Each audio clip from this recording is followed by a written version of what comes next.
Sveiki, norėjau su jumis pasidalinti tokia istorija, kuri būtent remiasi į jogos mokytojo ir jogos mokinio santyki. Ir padarysiu tokią truputėlį priešistorę šitos istorijos, kad būtų daugiau aiškumo, kodėl aš ją apskritai iškėliau į viršų, nes tai nėra kažkokia patogi, maloni istorija. Kai kūrėm jogos ir meditacijos asociaciją, įrašėm tokį vieną kaip iš mūsų asociacijos punktų, kad ginti ir saugoti. Ir tas ketinimas buvo ginti ir saugoti, tai būtent jogos mokytojus, meditacijos instruktorius, nes tai yra tokia, galima sakyti, gan jautri vieta, kur jogos mokytojai, meditacijos instruktoriai, kad ir kaip stengiasi sveikatinti visuomenę, šviesti apie psichologinės žinias, apie tokius net paprastus dalykus, kad ten negalima vogti, negalima meluoti, reikia švaros laikytis.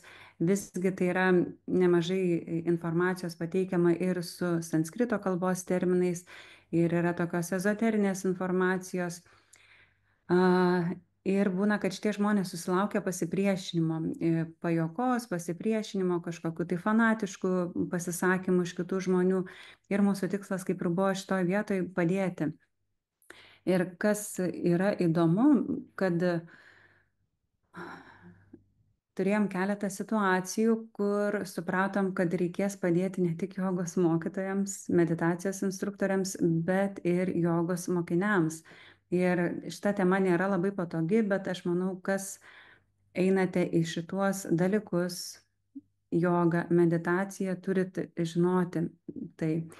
Tai mus pasiekia tokia informacija, kad, pavyzdžiui, jogos užsiėmimų metu yra mokytojų, kurie žemina savo mokinius, tyčiojasi iš jų. Esu girdėjusi pasakojimą, kad, pavyzdžiui, jogos mokytojai apriekia savo mokinius. Tai aš net vakar su teisininkė turėjau pokalbį, būtent ką daryti su tokiais atvejais. Ir jinai taip gražiai pasakė, kad, sako, reikia atskirti jogos mokymą nuo jogos mokytojų.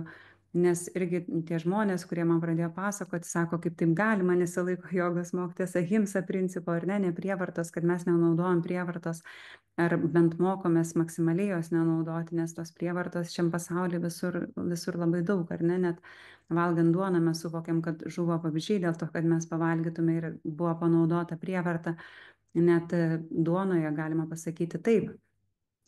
Tai va, tai ir net ta himsa, bet vis tiek jogos mokytas turi būti kaip pavyzdys, kaip gyventi, kaip elgtis, kokių principų laikytis, kokių vertybių, moralės. Ir tie žmonės, kurie ateina į jogą, jie tikisi to iš jogos mokytojo, iš meditacijos instruktoriaus. Ir staiga jie papuola į tokią erdvę, kur turėtų ateiti nurimti, susibūti, ar ne, tas mintis nuraminti emociškai, pailsėti ir gauna tokių ar ne negerų dalykų, kad iš jų pasityčioja, įkanda. Ir tas toksai žeminimas mokinių būtent yra pasakoma jiems, kad juos reikia įžeminti. Kad jūs reikėtų žeminti, pirmiausia, turite, aš nežinau, kaip atsiplėšti nuo šito žemės, gravitaciją visai veikti. Ar ne, aš suprantu, kad šiais laikais yra populiaru sakyti, kad busit išskridę nuo jogos, nuo meditacijos, busit išskridę, nebusit. Jeigu teisingai praktikuot nebusit, neturi būti kažkokių išskridimų, išplaukimų. Turi būti kaip tik labai adekvatus mąstymas, turi būti aiškus protas, turi būti žvalus protas, mintis ramios, emocijos subalansuotos, ne jokių išskridimų, jokių pasisakymų, kad aš nebegaliu dirbti, man ten, nežinau, per sunku vaikus auginti. Tai čia yra jau yra neteisingai atliekamų praktikų pasiekmė. To būti neturi. Būna kažkokie iššūkiai, sunkumai, bet ir praktikuojantiems būna, ir nepraktikuojantiems tokių būna, tai nereikia susireikšminti.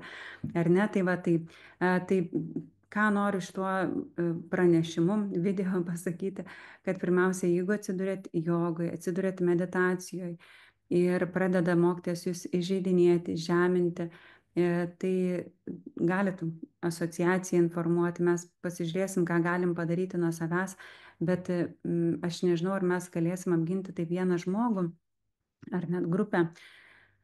Bet galima netgi, aš pasidomėjau, kad galima tokiais atvejais netgi kreiptis ar ne į valstybinės instancijas ir informuoti ar į vartotojų netgi teisės, kad paslauga yra teikiama netinkamai.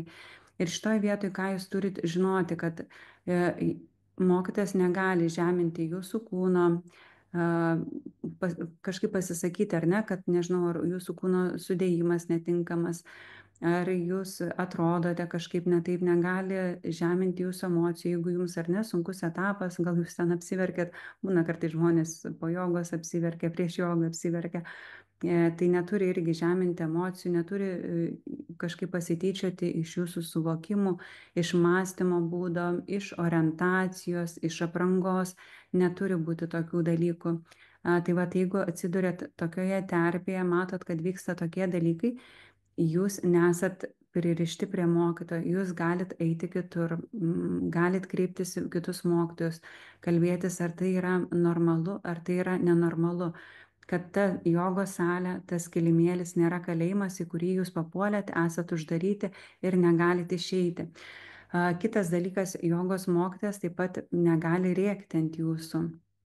Tai yra absoliučiai nepriimtina. Niekas ant mūsų šiaip negali rėkti, ar ne? Aš suprantu, kad būna ten kažkas tai prasprūsta, tą piktesnį žodį pasakom, bet atsiprašom, keliaujam tolyn, bet kad per jogos pamokas, ar ne, kad jūs kažkas tai apriektų po jogos pamokos, kad apriektų, ne, to neturi būti. Ir vėl čia, ar ne, pasikartosiu, kad jūs turite teisę keisti, kad jūsų niekas nelaiko. Negali priekabiauti kažkaip seksualiai, vulgariai, nepadariai, ar ne, neturi būti tų dalykų. Ir neturim paskui, ar ne, jeigu įvyksta tokios situacijos, būna ypatingai moteris prie vyrų, dar negirdėjau, kad priekabiautų. Tai čia gal moteriams yra ta jautresnė zona, kad tada moteris pradeda kaltinti save, kad aš čia gal kažkaip tai netaip pasisukau, gal netaip koją padėjau, gal netaip apsirengiau. Ne, jogos mokytojas turi laikytis etikos, turi laikytis, ar ne, kuklumo, nežinau, kažkokios moralės. Čia net ne tik jogos mokytojas, tai yra visiems tas būtina. Ir tokių dalykų neturi būti, jokių seksualinių priekabiavimų. Kitas dalykas, jogos mokytojas neturi teisės jums uždrausti važiuoti jogos mokytojų kursus. Jisai neturi teisės pasakyti jums, kad jūs ar esate pasiruošęs jogos mokytojų kursams, ar nesate pasiruošęs jogos mokytojų kursams. Jeigu jūs norite važiuoti mokintis jogos, jūs turite tam teisę. Indijoje, kuomet vyksta jogos mokytojų kursai, būna, ateina, pavyzdžiui, pas mus tikrai vienoje grupėje, aš atsimenu, buvo moteris, kuri jogos mokytojų kursus atėjo pirmą kartą. Ir jinai sako, aš atėjau išmokti jogos, kurią praktikuosiu namuose. Ir tas jos pasirinkimas, aš sakyčiau, buvo labai teisingas, ar ne? Niekada nebandė jogos, jai va kažkur tai patiko, kažkur užkliuvo jos akis, susidomėjo ir neatėjo išmokti nuosekliai. Tai jeigu jūs lankot jogą ir jums mokytojas sako, kad ne, jūs negalite, jūs nepasiruošęs, žinokit, kad galite, tiesiog paprastai. Ir kitas dalykas, jeigu pasibaigėt jogos mokytojų kursus, mokytojas ar ne, negali uždrausti jums vesti jogos. Kaip pavyzdys, jeigu jums yra išduotas sertifikatas, ar ne, tai tarptautinis Yoga Alliance sertifikatas, yra ir kitų asociacijų, kai kurios mokyklos turi savo sertifikavimo sistemą, tai nebūtinai turi būti Yoga Alliance sertifikatas, gali būti ir kažkurių kitų mokyklų sertifikatai. Nėra būtinybė priklausyti, netgi sakyčiau, mokykloms Yoga Alliance, čia yra atskira tema apie tai, į kurią dabar nesiplėsiu. Bet ar ne, jeigu baigėt jogos mokytojų kursus, jeigu jūsų jogos mokytojas, nežinau, pasako, kad ne, negalit vesti, ar ne, jūs galit nueiti dar pas kelis jogos mokytojus, kurie taip pat ruošia jogos mokytojų instruktorius ir pasikalbėti apie savo kvalifikaciją, parodyti, kaip jūs darot asanas, pakalbėti apie jogos filosofiją, parodyti, kaip jūs darot pranajamas. Ir tada tikrai, ar ne, gal net per kokius 2, 3, 4 jogos mokytojus pereiti, kurie ruošia ir tikrai pasitikrinti, nes jeigu taip yra pasakoma, ar ne, iš kažkokių konkurencinių dalykų, kad kaip pavyzdys aš pasakyčiau, kad ne, negali vesti jogos, nes galbūt jaučiu konkurenciją, jūs turite teisę nueiti pas kitus jogos mokytojus. Aš pati esu labai daug žmonių paruošusi ir jogos mokytojais būti, ir meditacijos instruktoriais.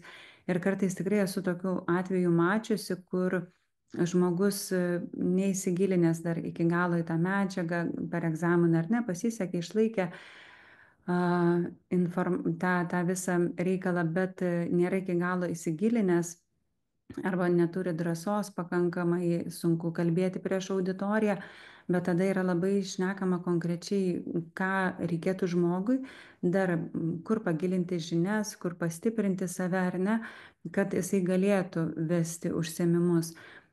Ir tuo pačiu tas žmogus ar ne, jeigu jisai, pavyzdžiui, jam atrodo, kad aš neteisingai sakau arba, pavyzdžiui, darau tai iš konkurencijos, tai jisai tikrai turi teisę lygiai tai, su tais pačiais ar ne klausimais arba su tais pasiūlymais, galbūt mano duotais ar kito mokytojo, nueiti ir pas kitus mokytojus ir pasiteirauti, kad tas mokytojas, pas kurį mes einam, kad tai nėra galutinė riba, tai nėra galutinis žinojimas, kad yra šitas pasaulis atviras ir mes visą laiką galim eiti pas kelis mokytojus, prašyti rekomendacijų, prašyti patarimų, jeigu yra kažkokių neaiškumų, klausti pas kelis mokytojus.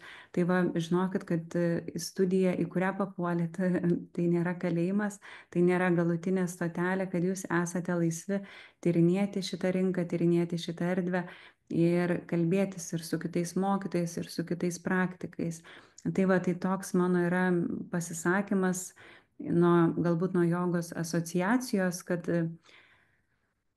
mes esame atviri kalbėti šitais klausimais nepatogiais, nes mes su jogos mokytais, meditacijos instruktoriais, kai turėjom susirinkimą, tai kalbėjom apie jiems kylančius iššūkius, sunkumus, nes jogos mokytas irgi yra ta, kaip sakau, backstage'as, ta kita dalis, kurios mokiniai nemato ir kiek jie patiria ir agresijos, ir kažkokių piktų žinučių iš visuomenės ir yra dar kiti dalykai, bet mes atsistojom ir naują, ar ne, naują tokį ant naujo tilto, toje vietoje, kur yra ir jogos mokiniai, ir jogos asociacijai, jogos mokiniai taip pat yra labai svarbus.